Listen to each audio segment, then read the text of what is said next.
tem nenhuma razão na face da terra de você querer justificar adequadamente que os negros devem receber menos que os brancos, uma vez que eles tenham atributos semelhantes, etc. Não existe nenhuma razão para isso. Tem que ter uma cara de pau imensa para tentar justificar uma coisa dessa ordem. Então as pessoas têm que primeiro entender que desigualdades raciais são dos pilares da desigualdade de classe. Não existe uma oposição entre essas duas coisas. Na verdade, reduzir a desigualdade de renda como um todo exige tocar nesses assuntos. Assim como as pessoas têm que entender, por exemplo, que a discussão sobre aborto, etc., não é uma discussão sobre pauta de costumes. Aborto é controle da vida reprodutiva das mulheres e, portanto, controle do seu acesso ao mercado de trabalho, sua saída para o mercado de trabalho, controle do tempo, quando elas precisam sair do mercado de trabalho, se elas vão querer sair do mercado de trabalho por causa de filhos. É muito menos pauta de costumes, é muito menos discussão de identidade e é muito mais discussão dos pilares fundamentais. Quem diz que isso é uma cortina de fumaça, na verdade, está nevoado, não está vendo nada. Está olhando para a cortina de fumaça e está perdido e não consegue ver através dessa fumaça. Marcelo Medeiros, professor visitante na Universidade Columbia, em Nova York, defende que toda política deve ser uma política de combate à desigualdade. Em Os Ricos e os Pobres, ele expõe alguns contornos da gigantesca concentração de renda do Brasil. Os 5% mais ricos da população se apropriam de metade do crescimento econômico do país, enquanto que entre os 50% mais pobres, as pessoas vivem com menos de R$30 por dia. O pesquisador calcula que uma mãe que vive abaixo da linha da pobreza usada pelo Bolsa Família precisaria, por exemplo, passar 5 dias sem comer se tivesse que comprar 2 doses de antibiótico para um filho. No livro, o economista e sociólogo também aponta que os 80% mais pobres da população brasileira compõem um universo relativamente igualitário, enquanto o grupo dos mais ricos é muito heterogêneo, com grandes variações de renda. Nesse episódio, ele diz que não existe panaceia para reduzir os níveis de desigualdade no Brasil. Esse processo de longo prazo requer uma ampla mobilização política e vai esbarrar em resistências de grupos organizados. Uma revolução na educação pública ou uma reforma tributária ampla são necessárias, mas não suficientes em sua avaliação. A gente também falou sobre como as desigualdades de gênero, raça e renda se sobrepõem no Brasil e por que ele considera uma bobagem tratar a situação de negros e mulheres a partir da noção de política identitária. Eu sou Eduardo Sombini e este é a Ilustríssima Conversa. Bom, Marcelo, seja muito bem-vindo à Ilustríssima Conversa, é um prazer ter você aqui. Bom, você começa o seu livro, ressaltando que toda a discussão sobre a desigualdade, na verdade, toda a discussão técnica que se faz na academia, no campo de formulação de políticas, se baseia em teorias de justiça implícitas ou explícitas, Você também escreve que ao olhar para a desigualdade é muito difícil não ser igualitarista. Eu queria que você explicasse um pouco, o que significa concretamente adotar uma perspectiva igualitarista nesse contexto, nesse campo de pesquisa. Olha, acho que a primeira coisa que a gente deve levar em conta é que, no fundo, por trás de toda discussão de políticas públicas no geral e desigualdade em particular, está sempre um conjunto de escolhas políticas. O que acontece é que quando a gente está preocupado com desigualdade, essas escolhas ficam bastante transparentes. Às vezes, quando você tem uma discussão sobre questões que, por exemplo, o crescimento da economia, que é um exemplo mais simples de se entender. A gente fala do crescimento da economia, parece que isso é uma questão puramente técnica, mas no fundo você está fazendo escolhas que às vezes são explícitas, mas às vezes também são escolhas implícitas. A gente faz as escolhas sem, na verdade, ter muita clareza do que está sendo feito e acaba replicando isso dessa maneira. O fato é que quando você olha para um país como o Brasil, com os níveis de desigualdade tão grandes quanto os brasileiros, é praticamente impossível você não ficar assustado. Quando você para pensar quais são as causas, o que está por trás dessa desigualdade toda, é muito difícil arrumar uma justificativa. E, portanto, se você parar para pensar um pouco sobre o problema, é quase que você vai necessariamente no caminho de se tornar igualitarista. Porque essa desigualdade é profundamente injusta e, se ela é injusta, ela exige uma ação de correção, evidentemente. Isso é interessante, Porque você diz que o crescimento econômico, o crescimento do PIB diz muito pouco, e que a desigualdade precisa ser um tema que atravessa todo o debate econômico e todas as políticas públicas. Mas, no fim das contas, parece que isso não está incorporado ao debate brasileiro, porque, inclusive, a gente chegou até aqui com esse nível de desigualdade. O que isso diz da nossa trajetória de formulação de política econômica, de política redistributiva de uma forma geral? Falta esse olhar igualitarista? Falta incorporar a desigualdade como um eixo de formulação dessas políticas? Deixa eu começar então falando do crescimento, porque eu acho que o crescimento talvez seja aquilo que mais ocupa espaço na mídia quando discute, por exemplo, o noticiário econômico. Uhum. Numa economia, numa sociedade de propriedade privada, o país não cresce. Quem cresce são as pessoas desse país. Alguém se apropria desse crescimento. A propriedade é privada, alguém vai ser o dono final disso daí. Então, no fundo, quando você está fazendo uma discussão sobre o crescimento do país, você pode ter vários tipos de crescimentos diferentes. A economia pode crescer 5% com só os mais pobres crescendo. Ela pode crescer 5% com só os mais ricos crescendo. São dois tipos de crescimento absolutamente diferentes, cujo impacto sobre a desigualdade é gigantesco. Se os pobres crescerem, a desigualdade cai. Se os ricos crescerem, só os ricos crescerem, a desigualdade aumenta. Então, na nossa discussão sobre crescimento, a gente não pode deixar de lado a noção de que esse crescimento tem padrões diferentes. Ele pode ser pró-pobres, ele pode ser pró-ricos. Isso dá uma noção clara. É um exemplo. A gente pode pensar isso para todas as políticas. Todas as políticas que a gente cria e implementa vão ter efeitos distributivos diferentes. Elas vão beneficiar pessoas de maneiras distintas. Portanto, a pergunta fundamental que a gente tem que fazer, todo mundo, os analistas, mas também a imprensa, etc., é: essa política vai beneficiar quem? Quem vai pagar por ela? Quem vai ganhar mais e quem vai ganhar menos? A gente, quando começa a lançar essas perguntas, a gente começa a olhar para o problema sob uma perspectiva igualitarista, uma perspectiva que dá atenção para a desigualdade. Primeiro, isso não é nada novo, isso é uma discussão que já tem muito tempo. E segundo, é algo que vem crescendo. É verdade que existe uma tendência muito grande a ter uma preocupação imensa com o crescimento, ignorando a distribuição do crescimento, mas isso está mudando, isso vem mudando bastante há já 2 décadas pelo menos, e eu acho que vai mudar cada vez mais. As preocupações com isso são muito importantes, porque a gente está na beira de enfrentar um problema gigantesco, uma crise ambiental sem precedentes. Essa crise ambiental sem precedentes vai limitar o quanto é possível crescer. E, portanto, o bem-estar das pessoas cada vez menos vai depender do crescimento geral da economia e cada vez mais vai depender da redistribuição do que já existe, dado que a gente já terá limites físicos para crescer, porque os recursos são escassos, tem um limite para isso acontecer, né? Claro. E nesse sentido, o conflito distributivo tende a se acentuar, né?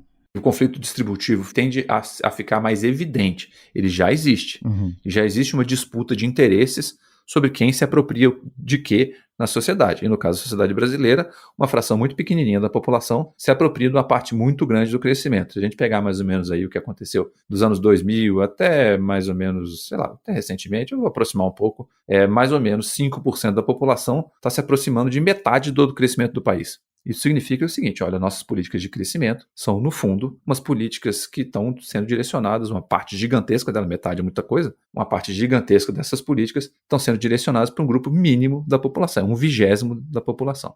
E uma das ênfases do seu livro, né, é justamente mostrar que a gente tem esses 10% com maior renda. Você disse que é um grupo extremamente heterogêneo, né? Tem um abismo que os separa, né, dos 80% de menor renda, que é um grupo mais ou menos homogêneo. E eu queria te pedir para falar um pouco como isso se relaciona, né, como esse diagnóstico que você faz se relaciona com aquela ideia que está no livro, que você vem ressaltando, né, de que a gente deve olhar para os pobres para falar de pobreza, mas para falar de desigualdade a gente precisa necessariamente olhar para esses 10%, para esses 5%, para esse 1%, né? Ou seja, para o topo da distribuição. Tem vários tipos de desigualdades. A gente fala de desigualdade, mas na verdade são desigualdades no plural. Uma das desigualdades muito importantes é a desigualdade de renda. Não quer dizer que seja a única desigualdade importante, na verdade, há desigualdades incrivelmente importantes de outros tipos, em outras dimensões, mas a de renda é, sem dúvida nenhuma, muito importante, então a gente deve sim prestar atenção nela. Qual que é o perfil da desigualdade de renda no Brasil? O Brasil é caracterizado por uma grande massa de população de baixa renda, que é separada de uma elite que é pequena e extremamente heterogênea. E isso tem algumas implicações. A primeira implicação é que essa grande massa de população, não existe um número certo para dizer onde é que ela termina, mas ela vai ser mais ou menos uns 80% mais pobres da população, talvez 90% se você quiser esticar um pouquinho a corda. Esse grupo é muito parecido. A gente passa uma linha de pobreza para dividir esse grupo gigantesco de população entre pobres e não pobres, mas exceto pelas pessoas extremamente pobres, as pessoas são muito parecidas abaixo da linha de pobreza e acima da linha de pobreza. É verdade, tem as pessoas que são de pobreza extrema que são bem diferentes, mas a grande maioria dos pobres aí é muito parecido com o grupo não pobre. Inclusive, a gente sabe que Pobreza não é um estado crônico. A maneira mais correta de dizer isso não é que as pessoas são pobres, as pessoas estão pobres. Por quê? Porque tem muita mobilidade, tem muita gente que cai da pobreza e sai da pobreza, e elas ficam caindo e saindo o tempo inteiro, e é óbvio que as nossas políticas têm que prestar atenção a isso. A gente tem uma tradição antiga de desenhar as políticas entendendo que as pessoas são pobres, para sempre, mais ou menos, né? Pobreza crônica. Isso existe no Brasil, mas é um pedaço pequeno da pobreza. Então, a primeira implicação é, as pessoas são mais ou menos parecidas de baixa renda, sendo pobres ou não, a linha de pobreza cria uma divisão artificial, sendo pobres ou não, elas são semelhantes. E isso significa que toda a nossa provisão de serviço público, etc., tem que entender isso. Tem que entender que as pessoas que não são pobres ainda assim estão muito perto da pobreza e, portanto, dependem demais dos serviços públicos para viver direito. Essa é a primeira coisa.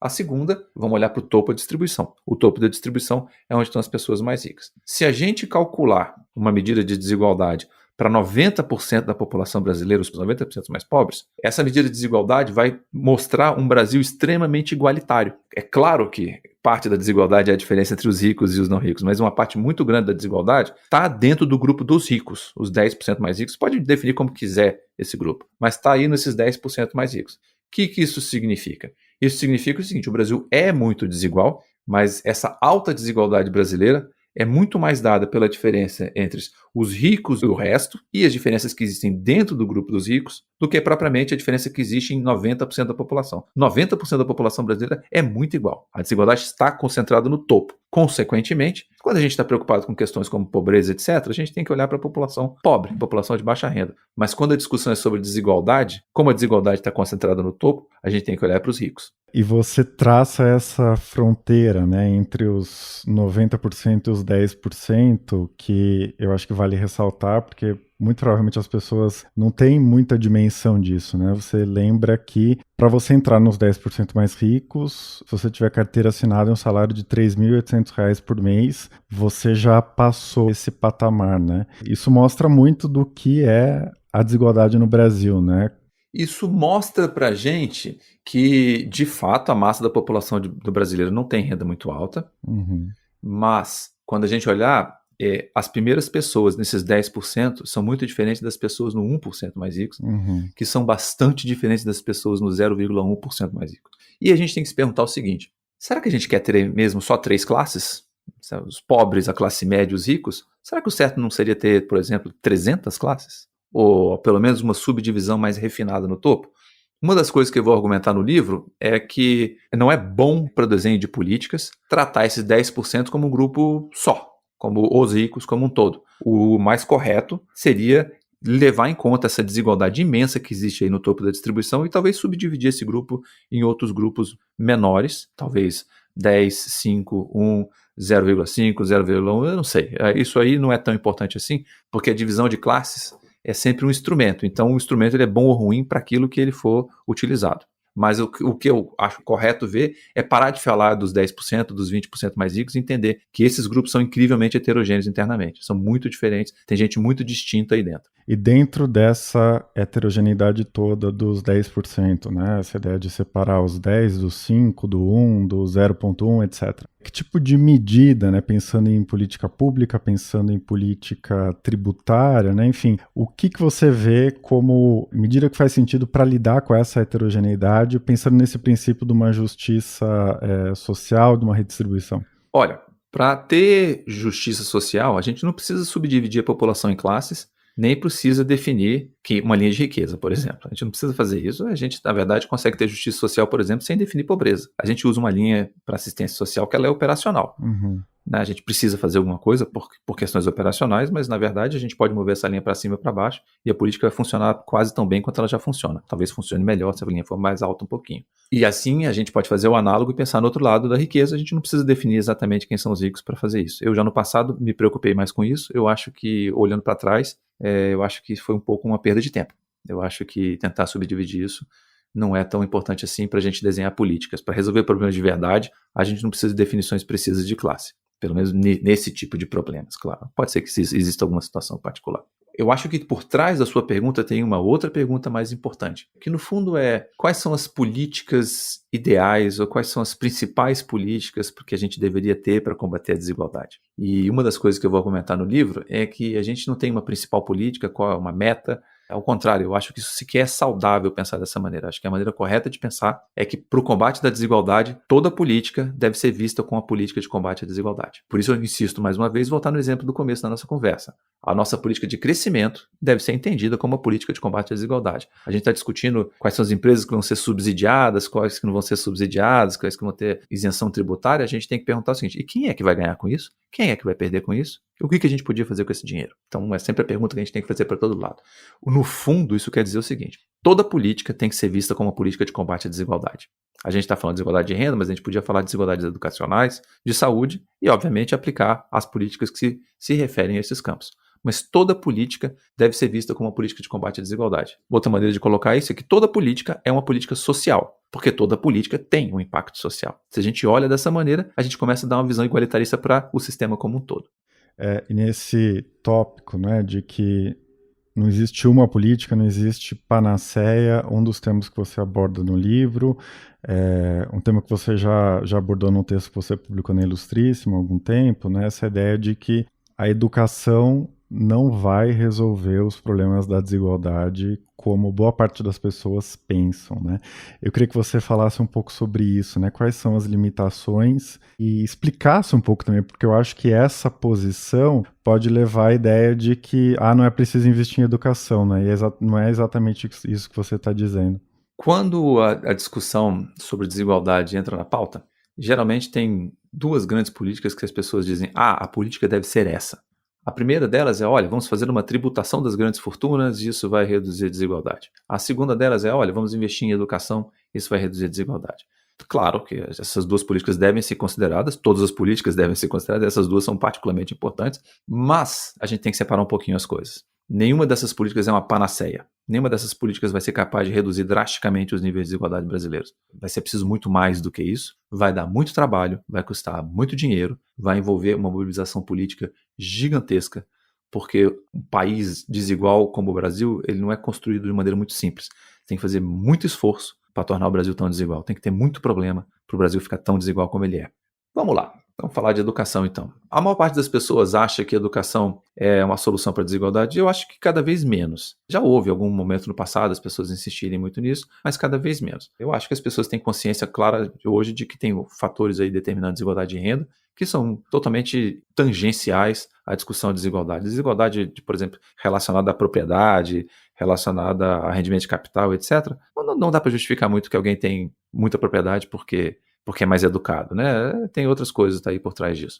O primeiro obstáculo imenso para a educação ser tratada como política de combate à desigualdade num prazo razoável de tempo, que toda política tem um horizonte temporal, a gente tem que definir quando que a gente quer que esse problema seja resolvido. O primeiro obstáculo imenso que a educação tem se chama tempo.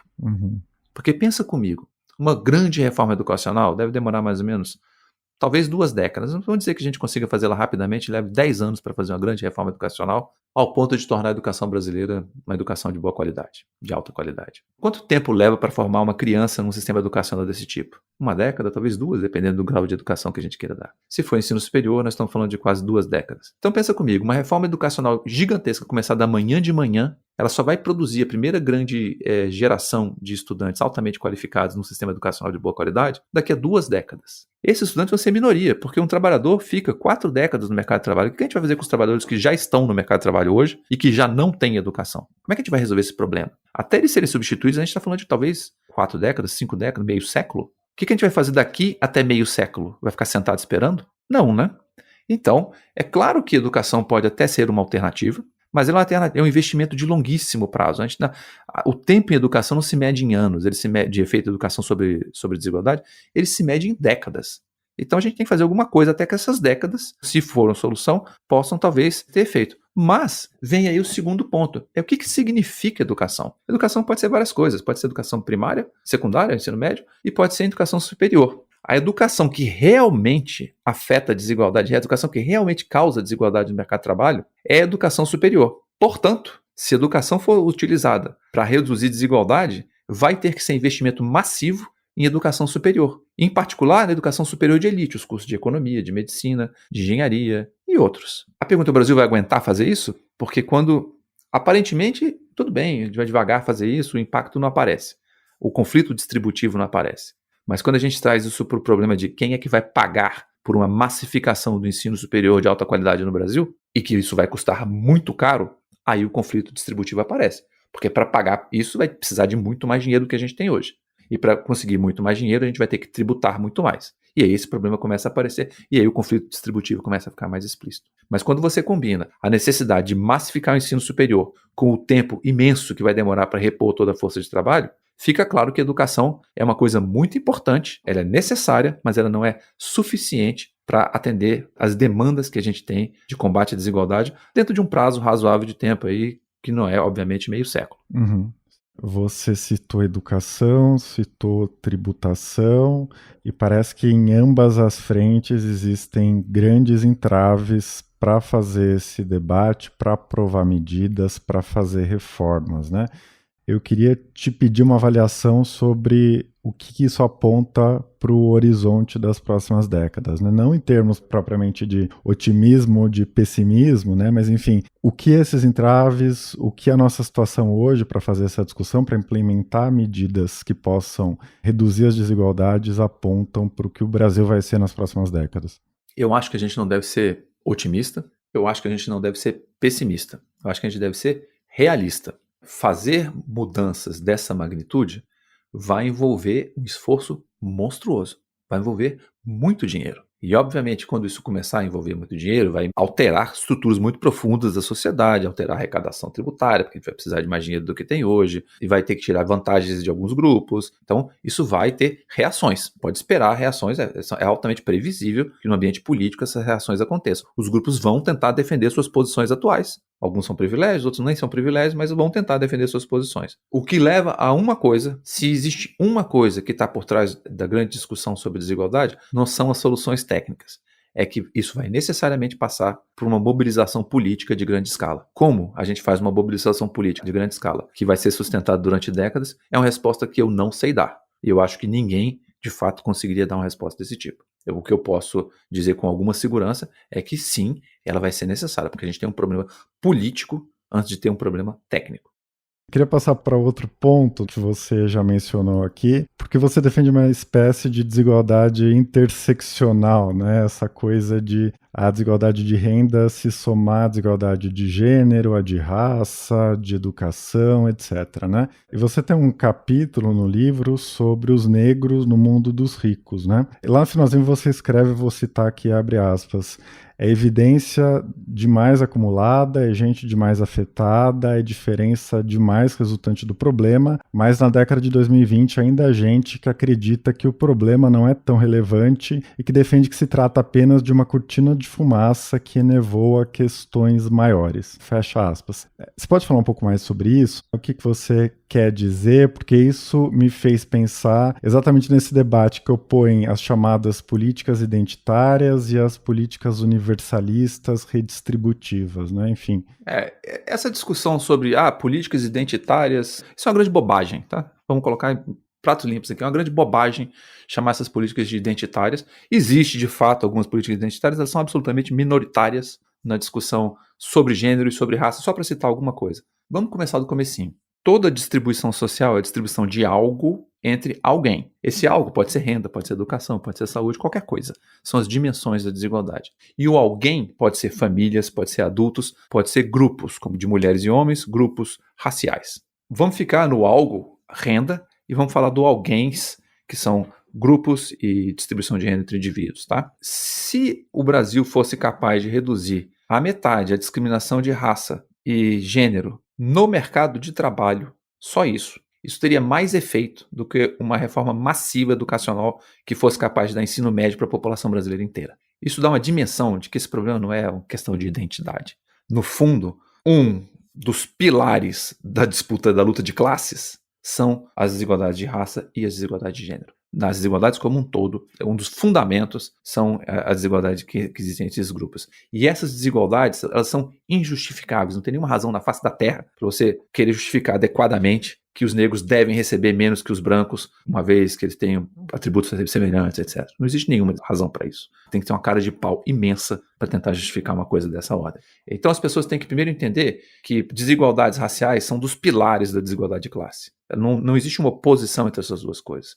Na verdade, reduzir a desigualdade de renda como um todo exige tocar nesses assuntos. Assim como as pessoas têm que entender, por exemplo, que a discussão sobre aborto, etc., não é uma discussão sobre pauta de costumes. Aborto é controle da vida reprodutiva das mulheres e, portanto, controle do seu acesso ao mercado de trabalho, sua saída para o mercado de trabalho, controle do tempo, quando elas precisam sair do mercado de trabalho, se elas vão querer sair do mercado de trabalho por causa de filhos. É muito menos pauta de costumes, é muito menos discussão de identidade e é muito mais discussão dos pilares fundamentais. Quem diz que isso é uma cortina de fumaça, na verdade, está nevoado, não está vendo nada. Está olhando para a cortina de fumaça e está perdido e não consegue ver através dessa fumaça. Tem coisas muito mais profundas por trás disso. É importantíssimo não deixar isso de lado. Certo. Você mencionou agora o aborto, as desigualdades de raça.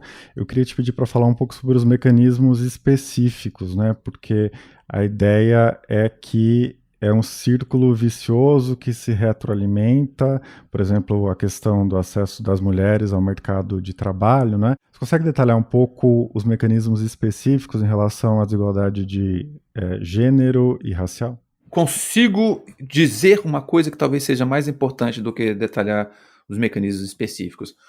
Uma vez alguém estava conversando comigo e me perguntou como é que a gente faz para transformar o Brasil numa Dinamarca em termos da desigualdade. Aí eu respondi, falei, posso fazer uma brincadeira? Vou responder com outra pergunta. Como é que eu faço para transformar o Brasil numa Dinamarca em termos de PIB per capita? A resposta de qualquer pessoa sóbria sobre isso vai dizer, eu não sei. Você tem que dizer eu não sei, porque ninguém sabe. Tá? Ninguém sabe como é que faz para crescer rapidamente o Brasil, assim como ninguém também sabe como é que faz para transformar o Brasil em um país muito menos desigual. Você tem, claro, indicações, a gente não está navegando no escuro, não é isso. Mas eu só acho que as respostas de fórmulas mágicas são muito perigosas. Por que as mulheres ganham menos no mercado de trabalho? Qual é a grande razão? A resposta é, não tem uma grande razão. Tem uma combinação inúmera de fatores. Eu acho que é saudável você pensar em combinação inúmera de fatores e não ficar pensando na grande razão.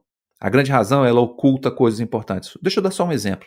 Uma parte grande da saída das mulheres do mercado de trabalho e da muito maior presença das mulheres no setor informal é devida ao fato das mulheres terem que assumir os trabalhos de cuidado com as crianças. Não é porque elas têm filhos, porque homens também têm filho. O filho precisa de duas pessoas, né? Então os homens têm filhos, as mulheres também, só que as mulheres saem. Então não é ter filhos, é alguma outra coisa que só vai para as mulheres. Tem a questão biológica por razões óbvias, ninguém vai negar isso, mas a questão biológica é secundária nessa discussão toda. Primeiro, por que elas saem do mercado de trabalho? Porque elas têm que assumir o trabalho do cuidado. E por que elas têm que assumir o trabalho do cuidado? Porque elas são introjetadas com essa responsabilidade. É um problema de cultura. Desde pequenininho você vai dizer, olha, você tem que ser boa mãe, se você cuidar do seu filho que nenhum homem cuida, você não é uma boa mãe, porque você tem que se sacrificar, tem a ideia de fazer sacrifícios, que isso é por amor, etc. Isso é uma introjeção. Quem tenta sair um pouco desse padrão, inclusive, vai ter algum tipo de coerção. Primeiro, moral, evidentemente, e em casos mais extremos vai ter violência doméstica. Como é que resolve um problema de natureza cultural? Porque no fundo isso é um problema cultural. Você está introjetando papéis nas pessoas, as pessoas passam a se comportar por aí. A primeira coisa é que, porque são papéis introjetados, etc., não é mais a questão de escolha.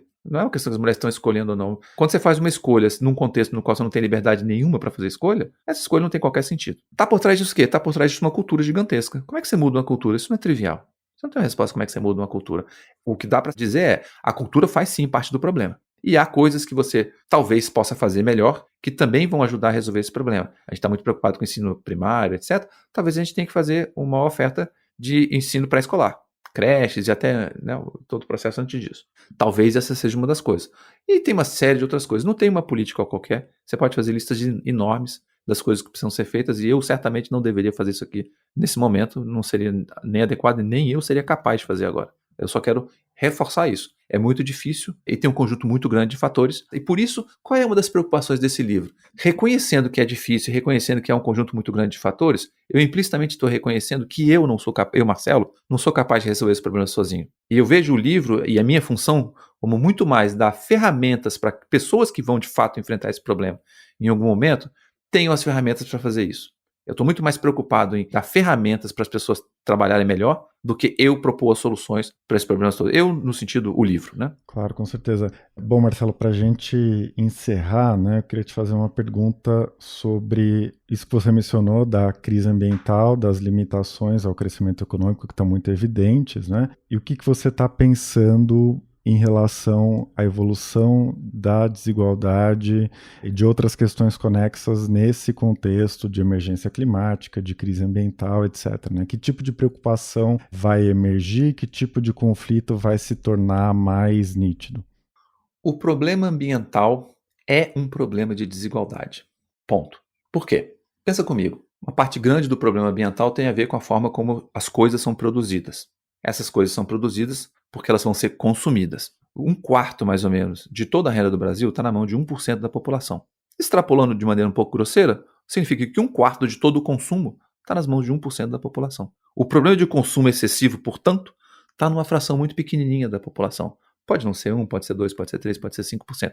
5% da população tem metade da renda, metade do consumo mais ou menos deve estar aí nesse 5%, arredondando para cima e para baixo.